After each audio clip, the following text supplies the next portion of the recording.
Dicen que detrás de cada gran fortuna hay un secreto. En este canal los descubrimos todos. Bienvenidos a Secretos de las Grandes Fortunas. Empecemos. Dentro del imperio de Shell, petróleo, asesinato y la compañía que envenenó, un continente Royal Dutch Shell representa una de las corporaciones más influyentes de Europa, históricamente asociada con el poder industrial, una extensa presencia global y una considerable influencia geopolítica. Esta dinastía corporativa, a diferencia de una de linaje, fue forjada mediante una alianza establecida en 1907 entre dos fundadores inicialmente rivales, Marcus Samuel, el comerciante judío británico que fundó Shell Transport and Trading, y Henri de Terdink, el implacable industrial holandés que lideraba Royal Dutch Petroleum. Sus orígenes se remontan, de manera singular, a las conchas marinas, ya que la familia Samuel se dedicaba a la importación de conchas exóticas desde Asia. Para 1907, la compañía de conchas se había fusionado con su competidor holandés para desafiar el dominio de la Standard Oil de John D. Rockefeller, logrando finalmente controlar un vasto imperio de petroleros y oleoductos. Durante más de un siglo, la familia Shell. Por cierto, si te apasionan estas historias de poder, dinero y legado, aquí descubrirás documentales sobre imperios familiares, fortunas ocultas y los secretos que marcaron el rumbo del mundo. Suscríbete y cada semana exploraremos juntos cómo el dinero construyó y destruyó grandes dinastías. Después de esto, continuamos. Moldeó la industria energética, consolidándose como un pilar fundamental del cartel conocido como las Siete Hermanas, que ejercía un control predominante a nivel mundial. Su identidad visual se reconoce a través del icónico logotipo de la Pecten, presente en todo el globo. A pesar de su poder económico, la trayectoria de esta compañía se asienta sobre cimientos oscuros y problemáticos. Su pasado está marcado por controversias significativas, que van desde la explotación colonial en Indonesia hasta la presidencia de una catástrofe ecológica en el delta del Níger, la ejecución de los 9 de Ogonileán en 1995 y el masivo escándalo de sobornos relacionado con la OPL 345 en 2011. La pregunta que surge es cómo los fundadores de Shell lograron construir un cartel que en un momento dado abasteció a los nazis. Los fundadores, la familia Samuel, no eran inicialmente magnates del petróleo, sino comerciantes de Londres, considerados ajenos al establishment británico. El patriarca, Marcus Samuel Sr., un inmigrante judío holandés, residía en el East End de Londres y en 1833 estableció un próspero negocio basado en la fascinación por los productos exóticos del entonces floreciente Imperio Británico. Su comercio no se centraba en productos básicos, sino en novedades, importando antigüedades, lacados y, de manera destacada, conchas marinas exóticas del lejano oriente. Estas conchas, utilizadas en la confección de intrincadas cajas de joyería y en el diseño de interiores, constituían un artículo de lujo con un alto margen de beneficio. Su pequeña tienda, ubicada en un muelle de Londres, era conocida simplemente como The Shell Shop, lo que representa el humilde y literal origen del nombre Shell. Tras el fallecimiento de Marcus Sr. en 1870, el negocio de curiosidades fue heredado por sus dos hijos, Marcus Samuel Jr. y Samuel Samuel. Los hijos, a diferencia de su padre, no eran meros comerciantes, sino capitalistas ambiciosos con una visión global. Heredaron la extensa red comercial de su padre en Asia y el lejano Oriente, pero vislumbraron un nuevo producto básico, de color oscuro y mucho más lucrativo, el queroseno. A finales del siglo XIX, el queroseno se había convertido en la fuente de luz del mundo, el combustible que impulsaba la segunda revolución industrial, iluminando las lámparas en ciudades desde Londres hasta Tokio. No obstante, el mercado global de queroseno se encontraba bajo el dominio monopolístico de una compañía estadounidense, la Standard Oil de John D. Rockefeller. Rockefeller, según lo documentado en la influyente investigación de Ida Tarbell, controlaba más del 90% del mercado petrolero en Estados Unidos. Sin embargo, su verdadera hegemonía global residía en su sistema logístico. Había perfeccionado el barril azul, un barril estandarizado de roble y hierro de 5 galones, distintivamente pintado de azul. Millones de estos barriles, que resultaban costosos, propensos a fugas y peligrosos, eran distribuidos por todo el mundo. Su control sobre el transporte marítimo y ferroviario era tan absoluto que impedía cualquier competencia. Marcus Samuel Jr., desde una posición ajena al monopolio, identificó una oportunidad para desmantelar esta hegemonía. Al igual que su padre, poseía un profundo conocimiento del comercio en el lejano Oriente, reconociendo que este era el mercado más vulnerable y rentable para Rockefeller. Para lograrlo, solo necesitaba 2 elementos: una fuente de petróleo independiente de Rockefeller y un método de transporte más económico. La primera necesidad la encontró en los campos petrolíferos del Mar Caspio. Viajó a Bakú y constató las vastas reservas inexploradas de petróleo ruso, una operación financiada por otra prominente dinastía bancaria judía, los Rothschild. En 1891, Marcus Samuel firmó un contrato secreto y exclusivo por 9 años con los Rothschild para adquirir y transportar la totalidad de su producción de queroseno. Con esto, aseguró su fuente, completamente al margen del control de Rockefeller. La segunda parte de su estrategia representó su verdadera genialidad: el transporte. El sistema del barril azul era extraordinariamente ineficiente, ya que los barriles en sí eran costosos, propensos a fugas y requerían ser devueltos vacíos. Además, y lo que es más crítico, eran inherentemente peligrosos. El Canal de Suez, arteria vital del Imperio Británico que unía Europa con Asia, imponía restricciones al paso de la mayoría de los barcos petroleros. El riesgo de que un barril explosivo provocara un incendio que pudiera bloquear el canal era considerado demasiado elevado. Esta situación obligaba a los barcos de Rockefeller a realizar el largo, costoso y prolongado viaje de varios meses alrededor del extremo de África. Marcus Samuel, con su perspicacia comercial, concibió una solución de ingeniería. Encargó un tipo de buque revolucionario, un buque cisterna a granel. En 1892 se botó su primer barco, el Murex, una fortaleza flotante que representaba el primer petrolero moderno. Su casco estaba ingeniosamente subdividido en enormes tanques y equipado con bombas de vapor, sofisticados sistemas de ventilación y, crucialmente, un método innovador para limpiar sus propios tanques mediante vapor.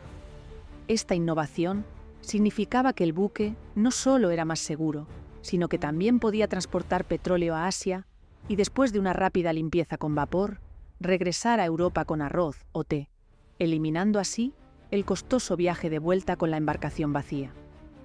Marcus Samuel presentó personalmente los planos del Murex a las autoridades del Canal de Suez, demostrando la superioridad de la seguridad de su barco.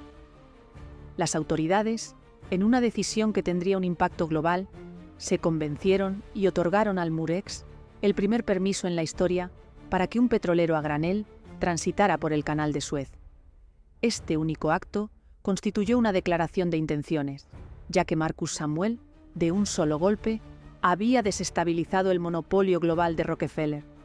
El Murex y sus embarcaciones hermanas, todas nombradas en honor a conchas marinas como Conch y Clam, lograron transportar el petróleo ruso de los Rothschild al lejano Oriente a una fracción del costo.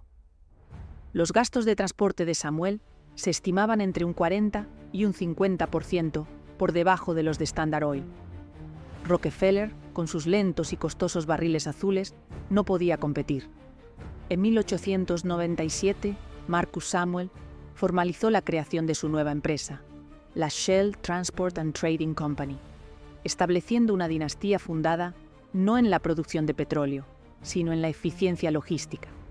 No obstante, mientras Shell consolidaba su dominio marítimo, una segunda familia corporativa emergía desde las selvas de las Indias Orientales holandesas. En 1890, un grupo de capitalistas e industriales holandeses, en La Haya, estableció la Royal Dutch Petroleum Company, cuya carta constitutiva y nombre fueron otorgados por el propio rey Guillermo III de los Países Bajos. Esta no era una empresa de dinero nuevo, sino una entidad colonial con tintes semiestatales. Su principal activo era el petróleo crudo, descubierto en grandes cantidades en la isla de Sumatra, entonces una colonia holandesa. A diferencia de Shell, que se enfocaba en el transporte, Royal Dutch era una empresa de producción, dedicada a la perforación, y su modelo de negocio se basaba puramente en la extracción colonial del siglo XIX. Este fue el origen sombrío de la rama holandesa de la dinastía. Su operación completa se fundamentaba en la explotación de una población colonizada, operando con el respaldo militar y político pleno del gobierno holandés. Empleaban mano de obra local indonesia, barata y abundante, para trabajar en los peligrosos y remotos campamentos de perforación en la selva. Los relatos históricos de la época describen condiciones de trabajo brutales, altas tasas de accidentes y una escala salarial que representaba una fracción de lo que percibían los trabajadores europeos.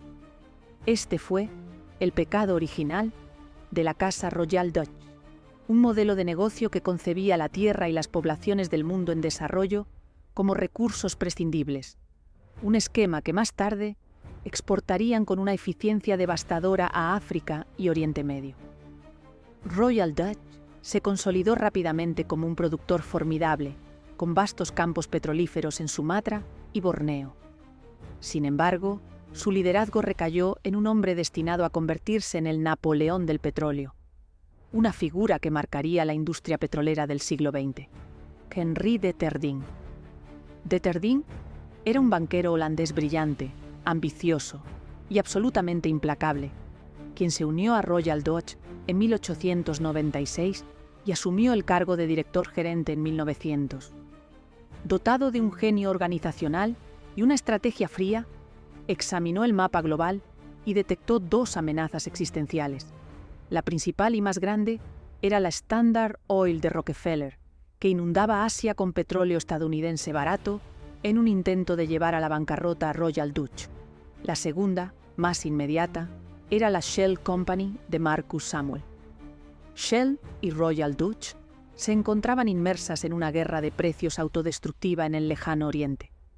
Shell disponía de un transporte económico, mientras que Royal Dutch tenía una producción a bajo coste. Ambas compañías se estaban desangrando mutuamente. De Terding reconoció la insensatez de esta situación, consciente de que un conflicto entre las dos empresas externas solo beneficiaría a Rockefeller. Su solución no fue la confrontación, sino la fusión. Inició un acercamiento a Marcus Samuel, quien como orgulloso fundador británico se mostró inicialmente reacio. No obstante, los contraataques de Rockefeller eran implacables. Standard Oil inundaba el mercado y las ganancias de Shell se evaporaban. Samuel, ante la amenaza de la ruina financiera, finalmente se vio obligado a negociar. En 1907, tras años de complejas y arduas negociaciones, ambas familias acordaron fusionarse. La nueva entidad resultante fue el grupo Royal Dutch Shell. Esta no fue una fusión sencilla, sino un intrincado matrimonio dinástico diseñado para preservar el poder y las ventajas fiscales de ambas casas. El nuevo grupo sería propiedad en un 60% de la parte holandesa, Royal Dutch, y en un 40% de la británica, Shell. Operaría con dos empresas matrices, dos sedes y dos presidentes, pero con un único director gerente, una figura con autoridad operativa total sobre el imperio global, y ese hombre era Henri de Terding. La distribución del 60-40 constituyó una humillación para Marcus Samuel, quien había sido superado por el brillante estratega holandés, pero representó un golpe de genialidad para la compañía. La nueva Royal Dutch Shell se convirtió instantáneamente en la única corporación en el mundo capaz de competir directamente con Standard Oil. Poseía su propia producción masiva y una flota global de envío de clase mundial. Para 1910, esta nueva alianza controlaba más del 10% del mercado global de petróleo y se encontraba en una posición óptima para su expansión. No obstante, esta nueva dinastía, desde su concepción, se erigió sobre cimientos problemáticos, habiendo amalgamado el modelo de explotación colonial holandés con el implacable modelo logístico anticompetitivo británico, y ahora estaba bajo el liderazgo de Henry Deterding, cuya propia trayectoria oscura determinaría la brújula política moral de la compañía.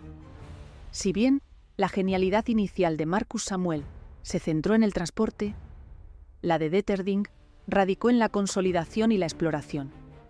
Inmediatamente, impulsó las operaciones de la dinastía más allá de sus bastiones en el lejano oriente. Anticipó que el siglo XX estaría definido por el motor de combustión interna y se propuso abastecerlo. Su primer objetivo fue Rusia. Incluso antes de la finalización de la fusión, Deterding, utilizando el vasto capital de Royal Dutch, había logrado consolidar los caóticos campos petrolíferos de Bakú, situados más allá de la influencia de los Rothschild. Adquirió a productores más pequeños, estableciendo así una posición dominante. Su siguiente objetivo fue el propio continente americano.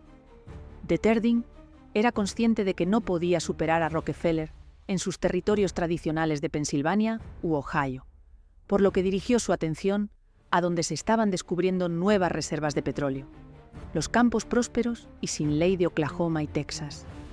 En 1912 fundó la Roxana Petroleum Company en Oklahoma, que con el tiempo, en 1949, sería rebautizada como Shell Oil Company.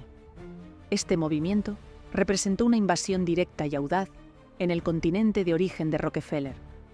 Posteriormente, en 1913, realizó una de sus operaciones más lucrativas, que reflejaría la explotación colonial practicada por sus predecesores holandeses. Invirtió los recursos de la compañía en Venezuela, adquiriendo la Caribbean Petroleum Company, propietaria de vastas concesiones sin explotar. Venezuela, bajo el gobierno de sucesivas dictaduras corruptas, se presentó como el socio ideal. Disponía de abundantes reservas de petróleo y se mostraba dispuesta a comercializarlas por una fracción de su valor. Las operaciones subsiguientes de las dinastías Shell en Venezuela, particularmente en la región del lago de Maracaibo, se convertirían en una de sus principales fuentes de ingresos y en un foco de profunda controversia ambiental y social, sirviendo como un antecedente de lo que más tarde ocurriría en Nigeria. Sin embargo, el mayor triunfo de Deterding, el evento que realmente consolidó el poder de la dinastía Shell, no fue obra suya, sino un beneficio indirecto proporcionado por el gobierno de Estados Unidos. El 15 de mayo de 1911, la Corte Suprema de UIU, en el trascendental caso Standard Oil Company of New Jersey contra Estados Unidos, dictaminó que el imperio de John D. Rockefeller constituía un monopolio ilegal que restringía el comercio y violaba la ley Sherman antimonopolio. El tribunal ordenó la división de Standard Oil en 34 compañías independientes separadas. Para Henry Deterding, este evento marcó el hito más significativo de su vida. Su único verdadero rival global, el oponente contra el que había luchado durante toda su carrera, acababa de ser desmantelado por su propio gobierno. La fragmentación de Standard Oil generó un vacío de poder a nivel mundial. Las 34 nuevas pequeñas Standard se vieron obligadas a competir entre sí. Su integración se había disuelto y su red global se encontraba en un estado caótico. Deterding, al frente de su vasta y única entidad global, integrada verticalmente, aprovechó la oportunidad. La integración vertical era la estrategia comercial central de la dinastía. Mientras que las pequeñas Standard estaban ahora fragmentadas, una empresa poseía los pozos, otra los oleoductos, otra las refinerías. Royal Dutch Shell lo poseía todo, desde los equipos de exploración que localizaban el petróleo en las selvas de Borneo y Venezuela, hasta, cada vez más, las gasolineras en ciudades desde Londres hasta Shanghái, identificadas por el icónico logotipo rojo y amarillo de la concha de Pecten. Este sistema representaba un circuito cerrado, donde Shell podía controlar el precio y el margen de beneficio en cada etapa, desde la extracción hasta el surtidor de gasolina. Este modelo, que Rockefeller había sido pionero y que el gobierno de Estados Unidos acababa de desmantelar, se convirtió ahora en el arma global distintiva de Shell, con Standard Oil fragmentada, Deterding Actuó para asegurarse de que el desorden del libre mercado nunca más amenazara su dominio. Su objetivo no era solo construir un imperio, sino un cartel. Su época dorada abarcó las décadas de 1910 y 1920, consolidándose como el arquitecto del nuevo orden petrolero global. Este aspecto del pasado de la dinastía no se caracterizó por la competencia, sino por la colusión. El primer frente de acción fue político. Detterding comprendió que el petróleo no era una simple mercancía, sino un instrumento de poder geopolítico. Se movilizó para hacer que su dinastía fuera indispensable para el Imperio británico. En 1914, en vísperas de la Primera Guerra Mundial, la Royal Navy británica, bajo la dirección del primer Lord del Almirantazgo, Winston Churchill, estaba realizando una trascendental transformación estratégica, convirtiendo toda su flota de carbón a petróleo. Esta decisión generó una crisis de seguridad nacional, ya que Gran Bretaña, a pesar de sus vastas reservas de carbón galés, carecía de petróleo. De un solo golpe, toda su armada, y por ende la totalidad de su imperio, pasaba a depender del petróleo extranjero. La solución propuesta por Churchill fue adquirir una participación mayoritaria en la Anglo-Persian Oil Company, asegurando así el acceso a los nuevos yacimientos petrolíferos en Irán. Sin embargo, Anglo-Persian aún no alcanzaba la magnitud de un gigante. La otra gran empresa, con domicilio en Gran Bretaña, era Shell.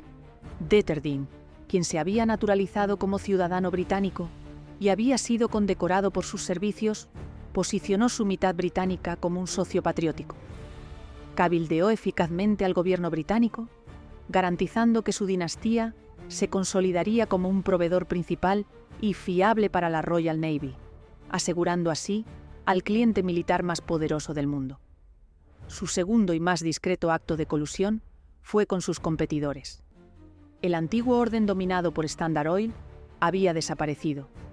El nuevo mundo sería gobernado por un comité de poderosas entidades.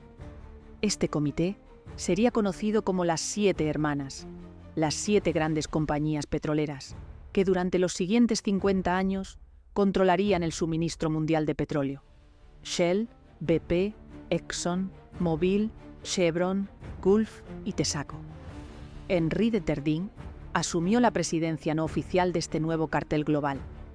El ejemplo más notorio y audaz de esta colusión se manifestó en la disputa por el control de Oriente Medio.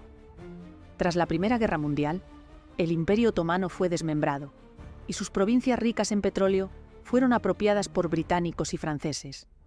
Detterding, junto con los líderes de las demás hermanas, era consciente de que una guerra de precios por estos nuevos yacimientos diezmaría sus ganancias. Su solución consistió en eliminar completamente la competencia. En 1928, después de años de complejas negociaciones secretas, Detterding y sus rivales se reunieron y formaron una empresa conjunta, la Iraq Petroleum Company, con el propósito de gestionar colectivamente toda la producción de petróleo de Irak. Shell, BP y las empresas estadounidenses adquirieron una participación, creando así un monopolio. Para formalizar este acuerdo, se dice que tuvo lugar una célebre reunión. Según la leyenda, uno de los socios, Calouste Gulbenkian, trazó una línea con un lápiz rojo en un mapa del ya desaparecido Imperio Otomano. Este pacto de la línea roja constituyó un acuerdo de caballeros. Las empresas miembro de la IPC se comprometieron a no competir entre sí dentro de esa línea roja, que abarcaba casi la totalidad del conocido y rico en petróleo Oriente Medio. Este hecho representó un grave abuso de poder, configurando un cartel secreto e ilegal de las corporaciones más influyentes del mundo, que se repartían los recursos de todo un continente, fijando el precio y asegurando que ninguna entidad externa pudiera desafiarlas jamás. Este fue el escándalo de gobernanza que marcó el ascenso de la dinastía Shell. Todo su imperio global se construyó no sobre la competencia del libre mercado, sino sobre una base de colusión, cárteles y explotación colonial. Esta era la dinastía que Sir Henry Detterding, el Napoleón del petróleo, había edificado para la década de 1930. En ese momento, se encontraba en la cúspide de su poder, siendo uno de los hombres más ricos del mundo, un autócrata que gobernaba un imperio global de petroleros, pozos y refinerías. Su influencia superaba la de la mayoría de las naciones. De Terding no era solo un capitalista, sino también un ideólogo político, un anticomunista ferviente y obsesivo. Había sido testigo de la incautación de sus nuevos campos petrolíferos en Rusia por parte de los bolcheviques tras la Revolución de 1917, una pérdida que lo radicalizó. Se convenció de que el bolchevismo representaba una amenaza global que debía ser aniquilada a toda costa. Esta obsesión lo condujo, en la década de 1930, a una conclusión funesta. Comenzó a ver al partido nazi de Adolf Hitler como el gran baluarte contra la amenaza soviética.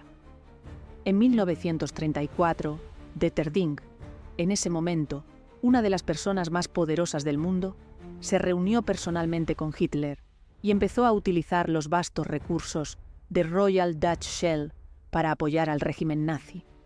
Vendió grandes volúmenes de petróleo a Alemania en términos crediticios ventajosos, lo que facilitó a Hitler el abastecimiento necesario para el rearme de su fuerza aérea y sus divisiones de tanques. Esta acción no fue un secreto, sino un escándalo público. El nombre Shell, fundado por la familia judía Samuel, estaba siendo utilizado para impulsar el ascenso del Tercer Reich. La familia Samuel, que aún conservaba el 40% de la participación, estaba consternada. El Jewish Chronicle y otras organizaciones comenzaron a instar a un boicot global contra Shell. La compañía se vio sumida en una profunda crisis moral y de relaciones públicas. Finalmente, la junta directiva, alarmada por la reacción, forzó la salida de Terding. En 1937, el Napoleón del petróleo fue obligado a retirarse. Falleció en Alemania solo 2 años después, en 1939, como un paria pronazi deshonrado, apenas unos meses antes del inicio de la guerra que él había contribuido a hacer posible. Este episodio marcó el pecado original de la dinastía Shell unificada. La compañía se había fundado sobre la explotación colonial en Indonesia y fue construida por un hombre dispuesto a negociar con los nazis para librar sus propias guerras ideológicas. La nueva generación de gerentes que asumió el cargo durante la Segunda Guerra Mundial asimiló bien esta lección.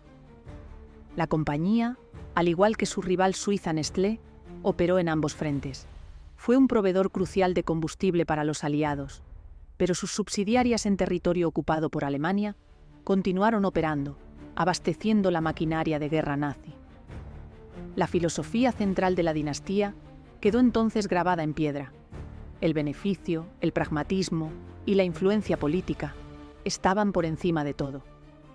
El Estado era un socio, la tierra un recurso y la moralidad un lujo.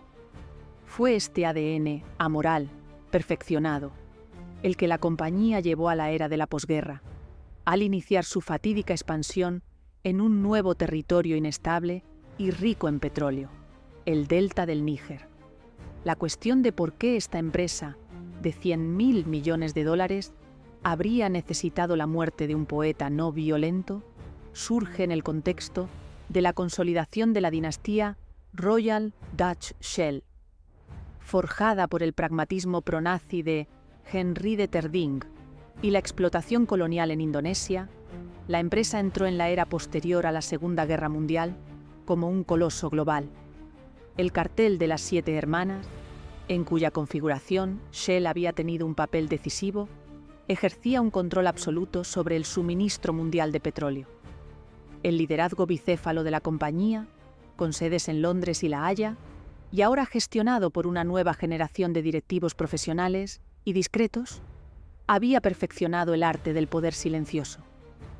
Habiendo aprendido de la caída de Terding, su nueva estrategia consistía en mantener una postura públicamente apolítica, mientras se integraban privadamente con cualquier gobierno, ya fuera democrático o despótico, que pudiera garantizarles el acceso al crudo. Su asociación más extensa, rentable y a la vez catastrófica fue con la nación de Nigeria. En 1956, poco antes de la independencia de Nigeria, Shell BP descubrió petróleo en Oloibiri, en el delta del Níger. Este hallazgo no fue meramente el descubrimiento de un nuevo campo petrolero, sino el inicio de un nuevo paradigma. El delta del Níger era una vasta zona húmeda de 40.000 kilómetros transversales, un ecosistema delicado y complejo de manglares, ríos y arroyos que albergaba a más de 30 millones de personas pertenecientes a docenas de grupos étnicos distintos. Durante siglos, estas comunidades, como los ogonis, habían vivido de la pesca y la agricultura de subsistencia, y su cultura y sustento dependían enteramente de la pureza del agua y la fertilidad de la tierra. La llegada de Shell fue percibida como una invasión externa, trayendo consigo el mismo modelo de negocio colonial que habían perfeccionado en Indonesia: la máxima extracción con el mínimo coste. Establecieron una empresa conjunta, la Shell Petroleum Development Company, SPDC, en la que el Estado nigeriano, a través de la Nigerian National Petroleum Corporation, NNPC, actuaba como socio mayoritario. Esta estrategia se reveló brillante y cínica, pues no se trataba de Shell operando en Nigeria, sino de la propia Nigeria. Esta estructura proporcionó a Shell un escudo político, ya que su socio en el beneficio era el gobierno. Esto implicaba que cualquier crítica a las operaciones de Shell, cualquier protesta o cualquier demanda de limpieza, no se consideraba un ataque a una corporación, sino un acto de sedición contra el Estado. El auge del petróleo en la década de 1970, impulsado por la crisis de la OPEP, catapultó a Nigeria a la posición de uno de los productores más importantes del mundo, con Shell como actor principal. Para la década de 1980, la SPDC, operada por Shell, bombeaba cerca de 1 millón de barriles de petróleo al día, lo que representaba más del 50% de la producción total de petróleo de Nigeria. La dinastía Shell y las corruptas dictaduras militares que gobernaban Nigeria se enriquecieron de manera desproporcionada. El pueblo nigeriano, sin embargo, no experimentó tal prosperidad. La maldición del petróleo dejó de ser una mera metáfora para convertirse en una realidad física. El delta del Níger, hogar de los Ogoni y otras tribus, estaba siendo sistemáticamente envenenado a escala industrial. Esta situación no fue el resultado de un único accidente al estilo del Exxon Valdez, sino la consecuencia de una decisión empresarial deliberada, mantenida durante décadas, de priorizar el beneficio sobre la seguridad. La infraestructura de Shell en el delta, ya en la década de 1970, mostraba signos de envejecimiento. Los oleoductos que cruzaban la región, pasando directamente por pueblos, granjas y ríos, estaban corroídos, oxidados y deficientemente mantenidos. En lugar de invertir miles de millones en el reemplazo y la modernización de esta red, los gerentes de Shell en Londres y La Haya realizaron un cálculo simple y frío. Era más económico permitir los derrames, y estos ocurrían de forma constante. El Programa de las Naciones Unidas para el Medio Ambiente, PNUMA, en un informe de 2011, posteriormente revelaría estadísticas alarmantes. Se constató que solo entre 1976 y 1991, las operaciones de Shell en el delta del Níger habían derramado un promedio de 16.000 toneladas métricas de petróleo crudo por año. Para contextualizar, el desastre del Exxon Valdez, que impactó a nivel mundial, fue un único derrame de 37.000 toneladas. La dinastía Shell, en esencia, estaba perpetrando un Exxon Valdez cada 2 años, durante un periodo de 30 años. Esto constituyó un ecocidio gradual. Los 40.000 kilómetros cuadrados del delta, una de las regiones con mayor biodiversidad del planeta, se transformaron en un páramo tóxico y negro. Los manglares, ecosistemas vitales para la reproducción de los peces, se asfixiaron y murieron. Las tierras de cultivo se contaminaron, su suelo saturado de crudo. Los ríos y arroyos, única fuente de agua potable para 30 millones de personas, se convirtieron en superficies iridiscentes debido a los derrames petroquímicos. Para el pueblo Ogoni, esta situación no representaba un mero problema ambiental, sino un evento de extinción. Eran pescadores sin peces, agricultores sin cosechas y personas sin acceso a agua potable. Estudios realizados por la Organización Mundial de la Salud y posteriormente por grupos de derechos humanos, vincularon esta contaminación generalizada con tasas elevadas de cáncer, enfermedades cutáneas, afecciones respiratorias y mortalidad infantil. Durante décadas, las reclamaciones del pueblo ogoni fueron desatendidas. La respuesta oficial de Shell consistió en responsabilizar a las víctimas. El Departamento de Relaciones Públicas de la compañía afirmó sistemáticamente, y a menudo de forma engañosa, que la gran mayoría de los derrames no se debían a sus propios oleoductos corroídos y mal mantenidos, sino a actos de sabotaje y robo por parte de la población local. Para 1990, el pueblo ogoni, habiendo agotado su paciencia, encontró su voz en uno de los líderes más elocuentes y carismáticos del siglo XX, Ken Saro-Wiwa. Saro-Wiwa no era un militante, sino un intelectual. Fue un autor aclamado, un poeta y el creador de la sitcom televisiva más popular de Nigeria. Era un hombre acaudalado y sofisticado que durante un tiempo había ocupado un cargo en el gobierno. En otras palabras, era el único individuo a quien la dinastía Shell no podía tachar de saboteador sin educación. En 1990, Saro-Wiwa y otros líderes ogoni fundaron el movimiento para la supervivencia del pueblo ogoni, Mosop.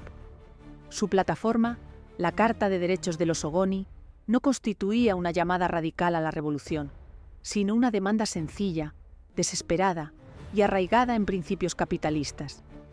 El documento afirmaba que el pueblo ogoni, de cuyas tierras Shell había extraído aproximadamente 30.000 millones de dólares en petróleo, no había recibido ninguna compensación, ni escuelas, ni hospitales, ni electricidad, ni agua potable, y de hecho, solo les había quedado un paisaje devastado por la contaminación. Mosop exigió 2 puntos fundamentales: una compensación de 10.000 millones de dólares en daños y regalías, y que Shell se hiciera cargo de la limpieza de su desastre. Saro-Wiwa demostró ser un organizador excepcional, adoptando una estrategia de resistencia no violenta masiva. Consciente de que no podía derrotar al ejército nigeriano, se propuso avergonzar a la compañía ante la opinión pública. Logró movilizar a cientos de miles de ogonis. En enero de 1993, 300.000 ogonis, que representaban 2/3 de su población total, marcharon pacíficamente, exhibiendo pancartas con el lema «Shell es el infierno». Las protestas resultaron ser un éxito rotundo. Su magnitud y alcance fueron tales que las operaciones de Shell en Ogonilandia se paralizaron por completo. En 1993, en una decisión que sorprendió a la compañía, Shell se retiró oficialmente de Ogonilandia. Desmantelaron sus pupus en estaciones de flujo y cesaron toda la producción. Este acto fue interpretado como una declaración de conflicto. Shell, el gigante global, valorado en 100.000 millones de dólares, había sido derrotado, humillado y expulsado por un poeta no violento y su ejército de agricultores desarmados. La respuesta de la dinastía consistió en desatar a su socio. Shell, como corporación multinacional, no podía desplegar su propio ejército, pero sí podía hacerlo su socio en la empresa conjunta, el gobierno nigeriano. En aquel momento, el gobierno estaba bajo la brutal, corrupta y paranoica dictadura militar del general Sani Abacha. El régimen de Abacha, que dependía casi exclusivamente de los ingresos petroleros de Shell, se encontró con un problema Shell. Mosop no solo representaba una amenaza para la empresa, sino también para los ingresos del Estado. Lo que ocurrió a continuación se convirtió en el objeto de una masiva batalla legal de 13 años. Wiwa contra Shell, presentada en Estados Unidos por el Centro de Derechos Constitucionales en nombre de las familias de las víctimas. La demanda, fundamentada en documentos internos de la empresa, testimonios de testigos presenciales y relatos de denunciantes, alegaba que la dinastía Shell no fue un observador pasivo y neutral de la violencia que siguió. Se sostenía que Shell fue activamente cómplice en una campaña de terror patrocinada por el Estado. Las acusaciones resultaban escalofriantes.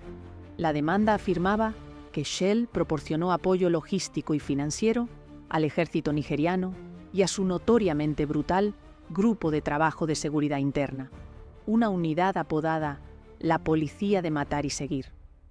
Testigos declararon que Shell suministró vehículos que fueron utilizados por esta unidad para atacar aldeas Ogoni. Documentos internos filtrados revelaron que Shell compartía informes sobre Mossop y las actividades subversivas de Ken Saro-Wiwa con el gobierno militar, lo que en la práctica lo señalaba como objetivo. Incluso se alegó que gerentes nigerianos de Shell se reunieron con líderes militares para discutir estrategias sobre cómo abordar el problema Ogoni. Shell ha negado todas estas acusaciones durante décadas. La postura oficial de la compañía siempre ha sido que era simplemente una empresa neutral atrapada en medio de una trágica disputa política interna. Sin embargo, los resultados sobre el terreno fueron innegables. En 1993 y 1994, el ejército nigeriano, presuntamente respaldado por Shell, desató una campaña de terror contra el pueblo Ogoni.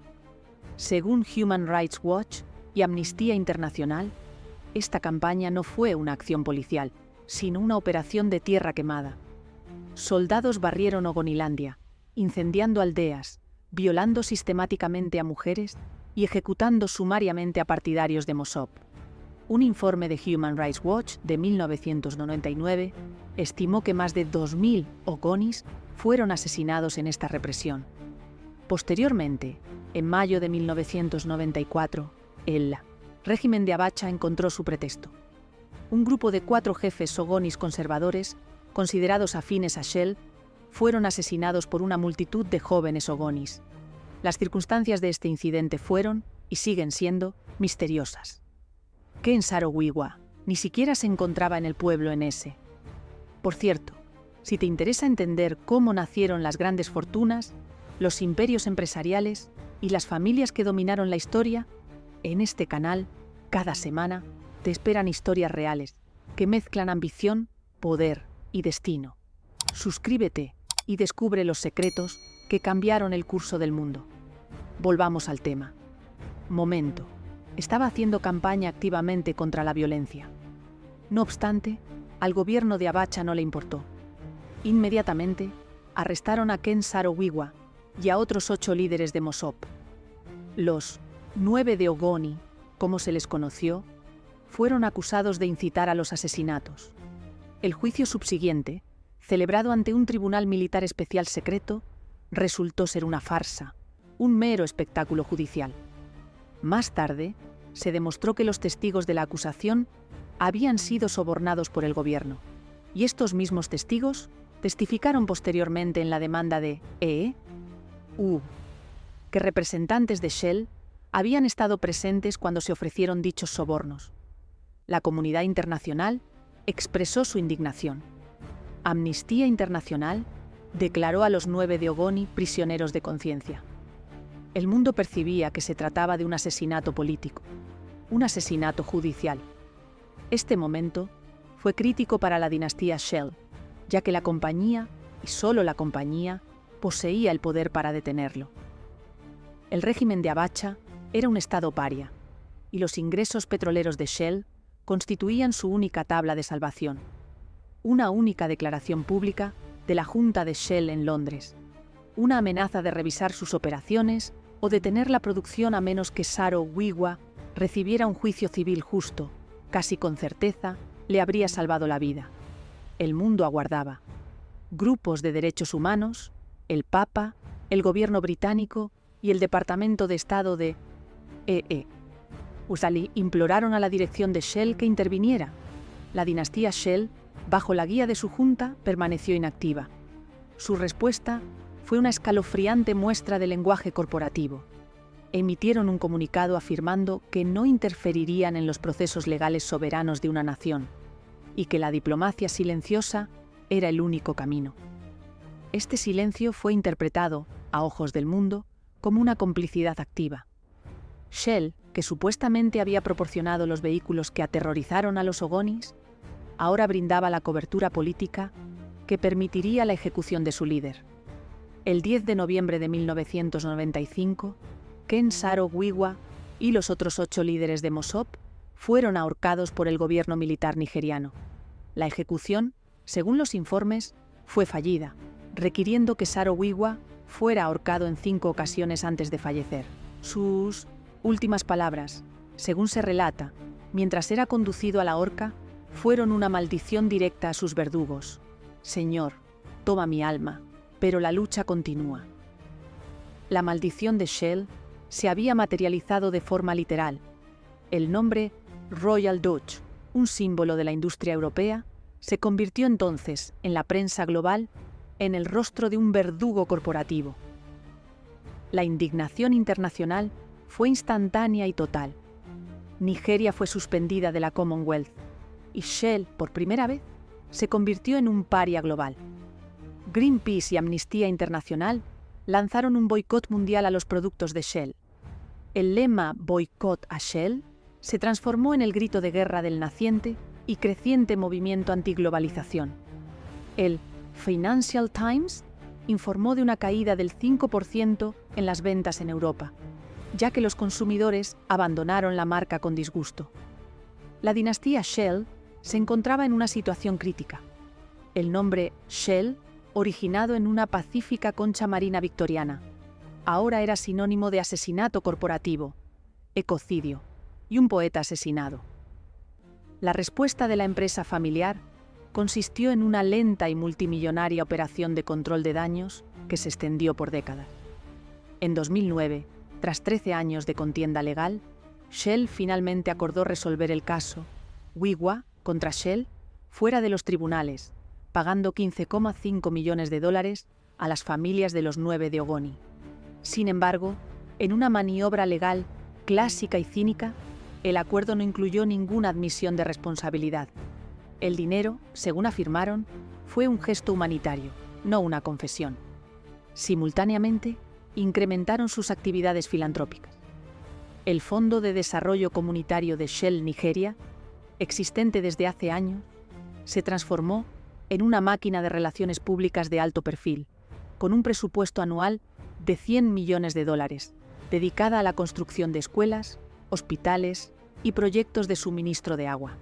No obstante, los críticos, incluida Amnistía Internacional, desestimaron esto como dinero manchado de sangre, un intento cínico de lavar de verde, un legado de asesinatos y de comprar el silencio de las nuevas generaciones. Las batallas legales, sin embargo, no cesaron. En 2021, en un fallo histórico y trascendental, un tribunal holandés en La Haya finalmente rompió el cortafuegos legal de la dinastía Shell. El tribunal falló a favor de 4 agricultores nigerianos, declarando a Royal Dutch Shell responsable de la contaminación causada por su subsidiaria nigeriana, SPDC. Se les ordenó pagar una compensación y, por primera vez, remediar el desastre. Este veredicto de 2021 representó un terremoto legal, confirmando por lo que Saro Wiwa había luchado hasta la muerte, que la dinastía, desde sus palacios en Londres y La Haya, era responsable del infierno que había creado en el delta del Níger. La maldición finalmente había alcanzado, de forma legal, su origen: el soborno de $1.100 millones y la gran huida. La ejecución de Ken Saro-Wiwa, en 1995, representó el momento en que la dinastía Royal Dutch Shell perdió su fachada. El poder silencioso, el barniz aristocrático y civilizado de la sexta gran potencia de Europa, fue despojado, revelando la brutal maquinaria colonial que subyacía. El asesinato de los 9 de Ogoni y la supuesta complicidad de Shell en la campaña de terror militar que lo precedió, no fue, como afirmó la compañía, un trágico evento político en el que se vieron envueltos. Fue, como argumentaron los críticos, el coste de hacer negocios. Constituyó el precio que la dinastía estuvo dispuesta a pagar para salvaguardar su flujo de 1 millón de barriles de petróleo al día del delta del Níger. El acuerdo de $15,5 millones que Shell pagó posteriormente a las familias de las víctimas, sin admitir culpabilidad, fue considerado por muchos como una mera transacción de dinero manchado de sangre, un error de redondeo en un balance que había generado miles de millones de las tierras Ogoni. Sin embargo, la tragedia de los Ogoni, si bien fue el más visible de los crímenes de la dinastía, fue solo un síntoma de una enfermedad mucho más profunda y sistémica. La problemática de Shell en Nigeria no fue un incidente aislado, sino un modelo de negocio que se prolongó durante décadas, cimentado en dos pilares: la contaminación a escala industrial y la corrupción a nivel estatal. Mientras la atención mundial se centraba en el drama de los 9 de Ogoni, Shell estaba involucrada en un escándalo paralelo, y quizás aún mayor, que expuso el verdadero núcleo corrupto de sus operaciones africanas, el caso de soborno de la OPL 245. Este episodio no trató de violencia, sino de corrupción financiera de alto nivel. El objetivo era la licencia de prospección de petróleo 245, o OPL 245. Este bloque petrolero, situado frente a la costa nigeriana, era uno de los yacimientos sin explotar más ricos y valiosos de toda África, con una estimación de más de 9.000 millones de barriles de crudo. La historia, reconstruida por periodistas de investigación de Global Witness y posteriormente por fiscales italianos, reveló un cinismo asombroso. En 1998, el corrupto dictador militar Sani Abacha otorgó los derechos de este bloque petrolero multimillonario a una empresa ficticia, Malabu Oil and Gas, por un precio de tan solo $20 millones. Más tarde, se reveló que Malabu Oil and Gas no era una empresa real, sino una entidad fantasma controlada secretamente por Dan Etete, quien en ese momento era ministro de petróleo de Sani Abacha. En efecto, el ministro se había otorgado a sí mismo el bloque petrolero más valioso de África. Cuando Abacha falleció, el acuerdo fue impugnado y el bloque OPL 245 quedó enredado en una maraña legal. Para 2011, Shell, junto con su socio rival italiano Eni, deseaban ese bloque. Lo necesitaban y estaban dispuestos a pagar. Ambas dinastías, Shell y Eni, idearon un plan. En el papel, pagarían al gobierno nigeriano por los derechos del bloque. En 2011, Shell y Eni transfirieron $1.300 millones al gobierno nigeriano, en lo que se consideró un acuerdo masivo a nivel estatal. Sin embargo, en una acción que los fiscales posteriormente describirían como una conspiración, el gobierno nigeriano, actuando como intermediario de blanqueo de dinero, transfirió inmediatamente $1.100 millones de ese mismo importe a las cuentas offshore, privadas de Malabu Oil and Gas, la empresa que, según los informes de Shell, seguía bajo el control del entonces exministro de Petróleo, Dan Etete.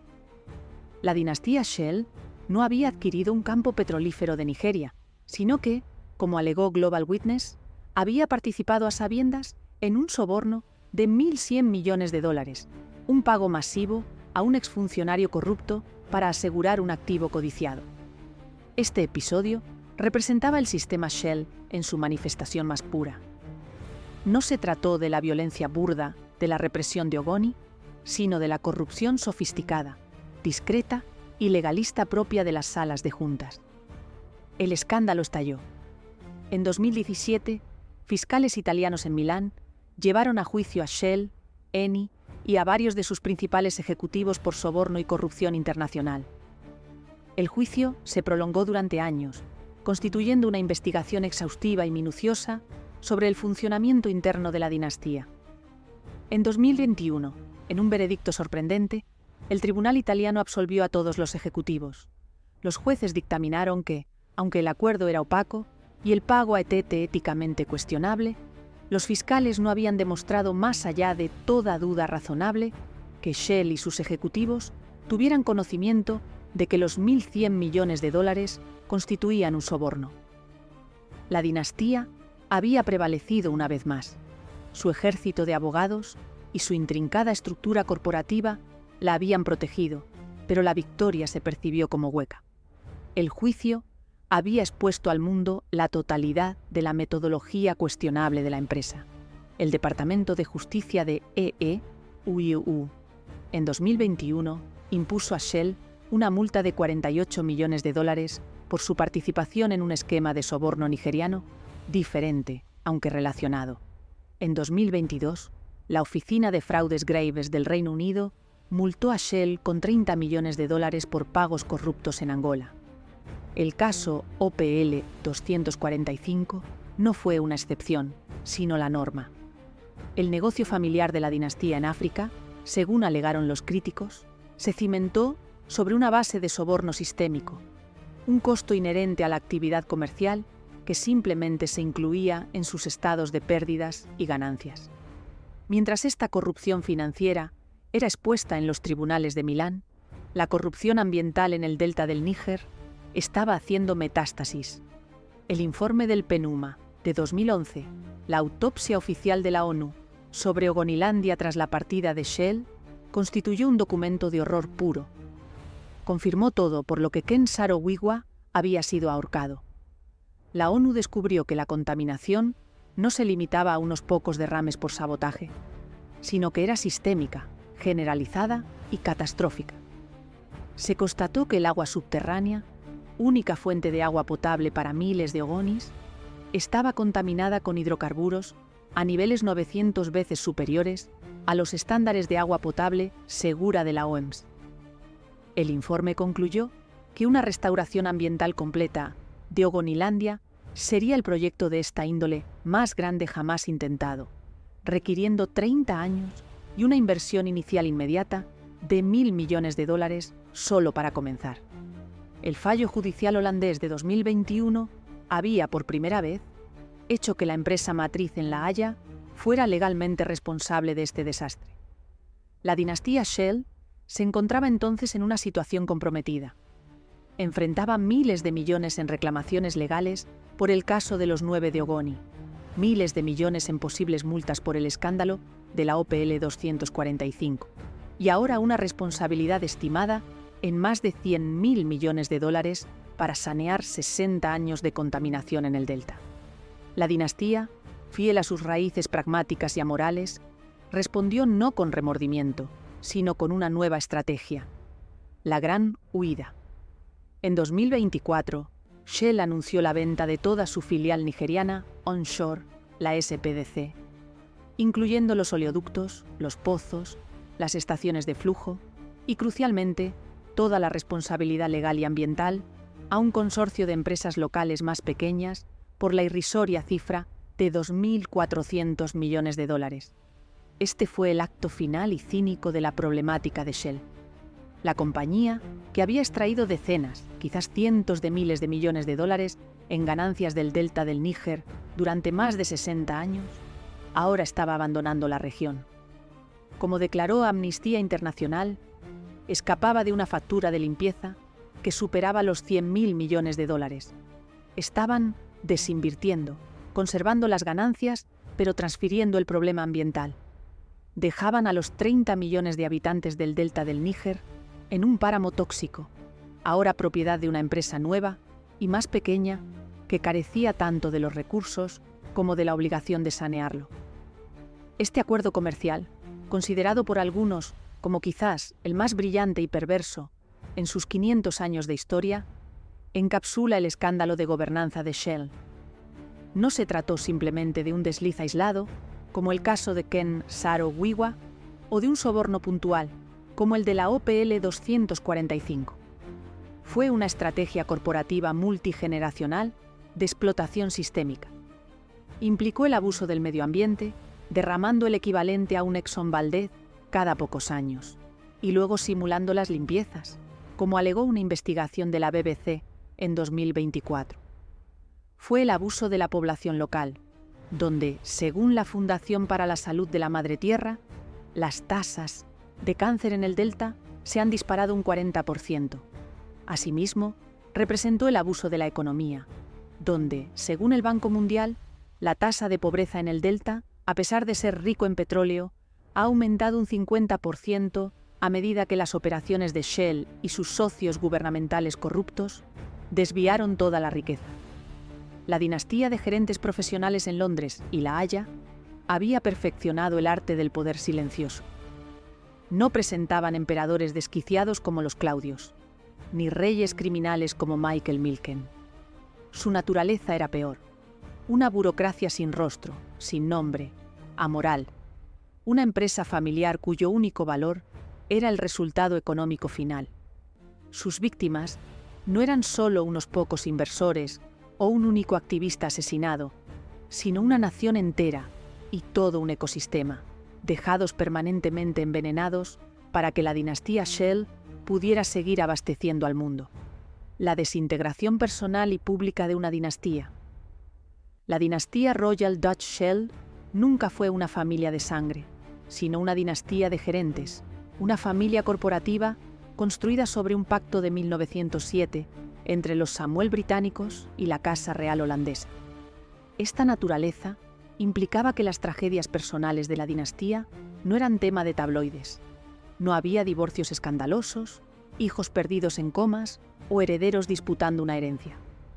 La familia era la corporación, y sus tragedias eran públicas, corporativas y, en última instancia, existenciales. Eran las historias de los hombres que heredaban el título de CEO, los patriarcas obligados a responder por los errores de sus predecesores, una carga transmitida de una generación de ejecutivos a la siguiente. La primera de estas tragedias personales fue la que afectó al verdadero fundador de la dinastía, Sir Henry Detterding. Conocido como el Napoleón del petróleo, fue el artífice del imperio global. Sin embargo, su final no fue una jubilación gloriosa, sino un exilio vergonzoso y autoimpuesto. Como se ha detallado, Detterding, en sus últimos años, se obsesionó con un odio paranoico al comunismo. Esta obsesión lo condujo directamente a la órbita del partido nazi. En la década de 1930, se había reunido con Adolf Hitler y, en su calidad de jefe de Royal Dutch Shell, comenzó a suministrar petróleo al Tercer Reich en condiciones crediticias favorables, financiando personalmente el rearme de la maquinaria de guerra alemana. Este evento provocó la primera gran disputa interna en la dinastía, una guerra civil moral y política. La familia Samuel, los fundadores judíos británicos, que aún controlaban el 40% de la participación de Shell, se horrorizaron. El nombre de su familia, su empresa, estaba siendo utilizado para armar al régimen más antisemita de la historia de la humanidad. Junto con los demás directores británicos, se opusieron a Detterding. La reacción pública fue intensa, y organizaciones judías pidieron un boicot mundial contra Shell. Detterding, el autócrata, que había gobernado la empresa durante 30 años, se había convertido en un lastre tóxico. En 1937, la junta directiva finalmente lo obligó a retirarse. Fue forzado a la jubilación. Su tragedia personal residía en que él era la empresa y la empresa lo había repudiado. Murió en 1939, deshonrado, en su finca de Alemania, apenas unos meses antes del comienzo de la guerra que él había ayudado a hacer posible. Fue el primer rey de la dinastía en ser depuesto por su propia familia, una humillación pública que sentó un precedente para la era moderna. Durante el siguiente medio siglo, la dinastía fue dirigida por un comité de gerentes anónimos y sin rostro, desprovistos de personalidades individuales, eran hombres de Shell protegidos por el velo corporativo. No obstante, la tragedia de los 9 de Ogoni, en 1995, lo transformó todo. La ejecución de Ken Saro-Wiwa y el boicot global subsiguiente hicieron imposible el anonimato de la empresa. El público demandaba un rostro a quien atribuir la responsabilidad. A partir de ese momento, el CEO de Shell dejó de ser un mero gerente para convertirse en el objetivo público.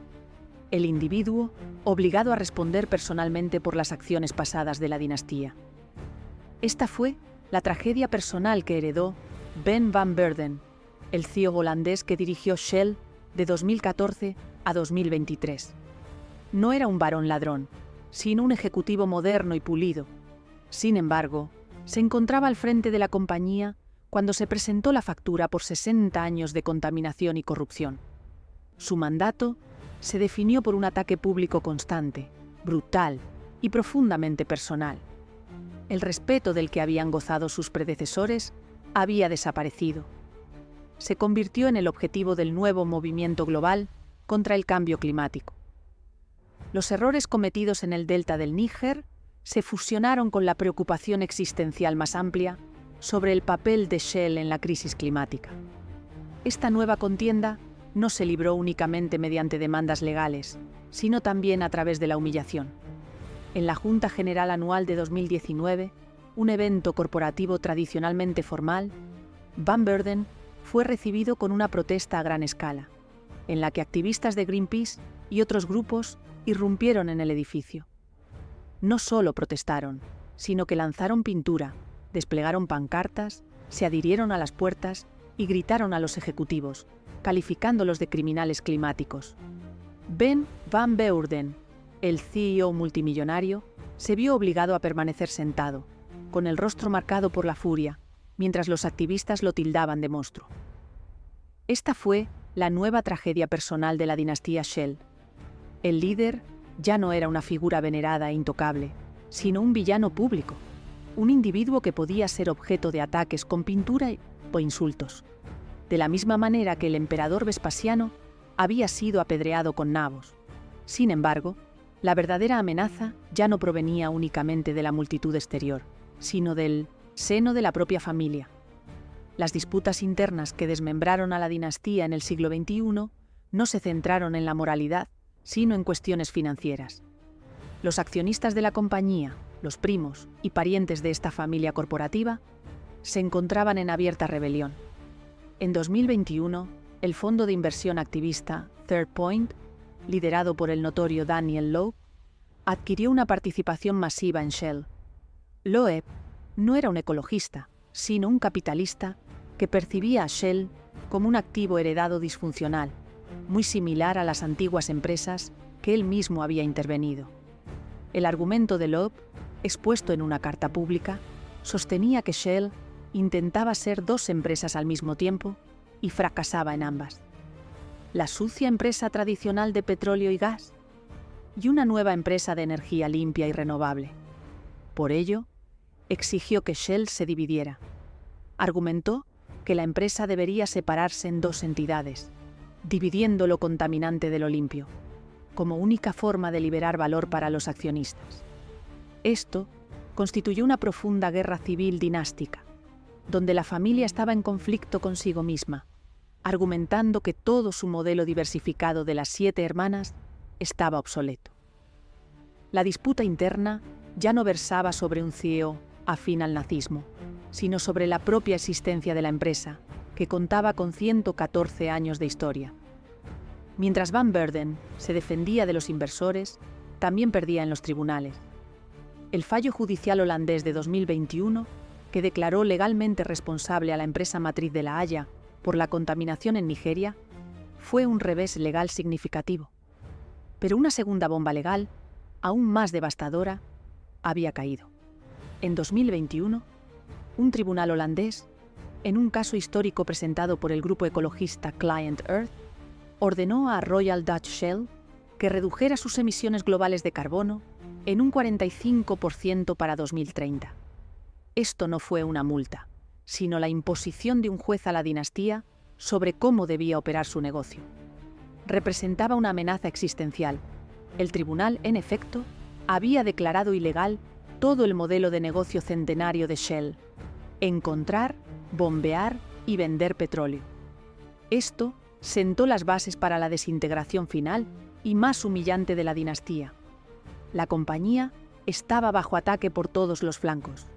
Su imagen pública se encontraba destrozada por el legado de Ogoni, sus accionistas estaban en abierta rebelión y sus cimientos legales se desmoronaban bajo los fallos de los tribunales holandeses. Su nuevo CEO, Wael Sewan, heredó inmediatamente una nueva demanda personal de Client Earth, esta vez exigiendo responsabilidades a los directores por no gestionar el riesgo climático.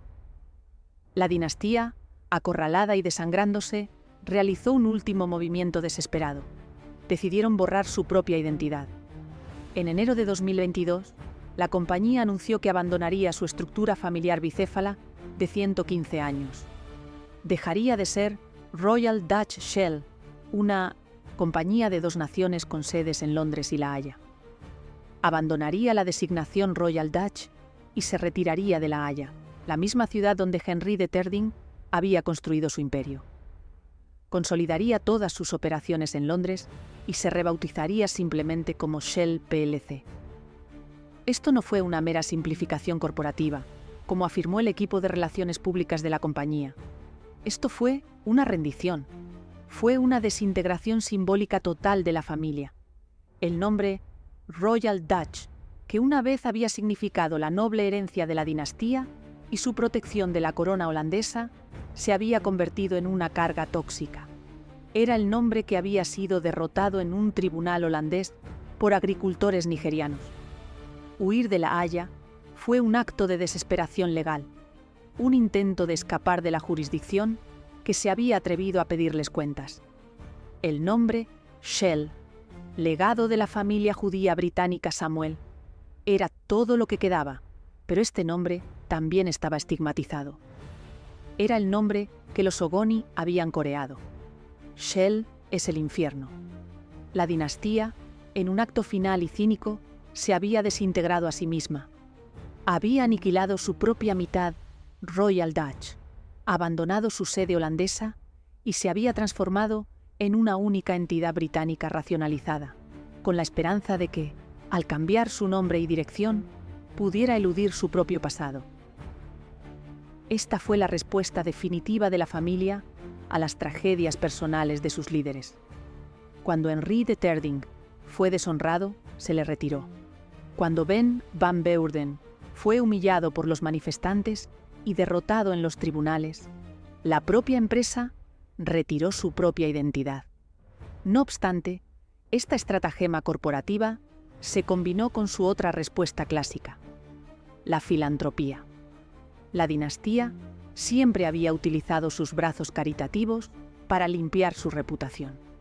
La Fundación Shell, establecida en el año 2000, representó la versión moderna y sofisticada de esta práctica, destinando $50 millones anuales a obras benéficas, principalmente financiando proyectos de energía sostenible y desarrollo en África y Asia. Esta es la ironía final de la maldición de Shell. El brazo corporativo de la dinastía, Shell plc, gasta miles de millones sobornando a funcionarios en Nigeria y contaminando el delta del Níger, mientras que el brazo caritativo de la dinastía, la Fundación Shell, invierte millones en ayuda a las mismas comunidades africanas empobrecidas que el lado corporativo acaba de explotar. La desintegración de la familia no fue una muerte, sino una redefinición de marca. Habían transferido su responsabilidad nigeriana a una empresa más pequeña, eximiéndose de la factura de limpieza de $100.000 millones. Habían borrado su nombre Royal Dutch para evadir los tribunales holandeses y habían pulido su fundación caritativa para dotar a toda la operación de una apariencia de sostenibilidad. La familia es, y sigue siendo, una máquina, desprovista de culpa o tragedia. Su única preocupación es el balance financiero. Se ha adaptado. Antes de terminar, recuerda que creamos este canal con un propósito: rescatar las historias que revelan cómo el dinero y la ambición dieron forma a nuestra historia. Porque entender las grandes fortunas es entender el poder, la humanidad y sus sombras. Suscríbete y forma parte de esta comunidad que ama descubrir los secretos del pasado. Retomemos desde aquí.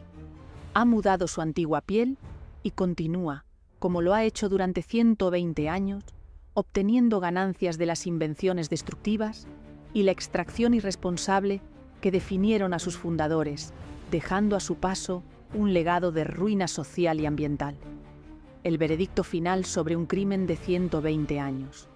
La dinastía Royal Dutch Shell, una familia corporativa cimentada en un pacto de 1907, fue una máquina diseñada con un propósito fundamental: localizar, extraer y obtener beneficios del petróleo. Sin embargo, este objetivo industrial, desde su concepción, estuvo intrínsecamente ligado a una misión más oscura y compleja: el ejercicio del poder geopolítico. La maldición de Shell, como la denominan los críticos, no se reduce únicamente a los derrames ambientales, sino que abarca la centenaria trayectoria de la dinastía, operando como un Estado en la sombra, un imperio corporativo que, según se alega, ha derrocado gobiernos, sobornado a funcionarios y utilizado su vasta riqueza para silenciar a sus oponentes. Este pasado problemático ha dado lugar a una red de persistentes teorías conspirativas. No se trata solo de susurros en foros de Internet, sino de acusaciones formales en los tribunales, conclusiones de periodistas de investigación y las profundas sospechas de naciones enteras.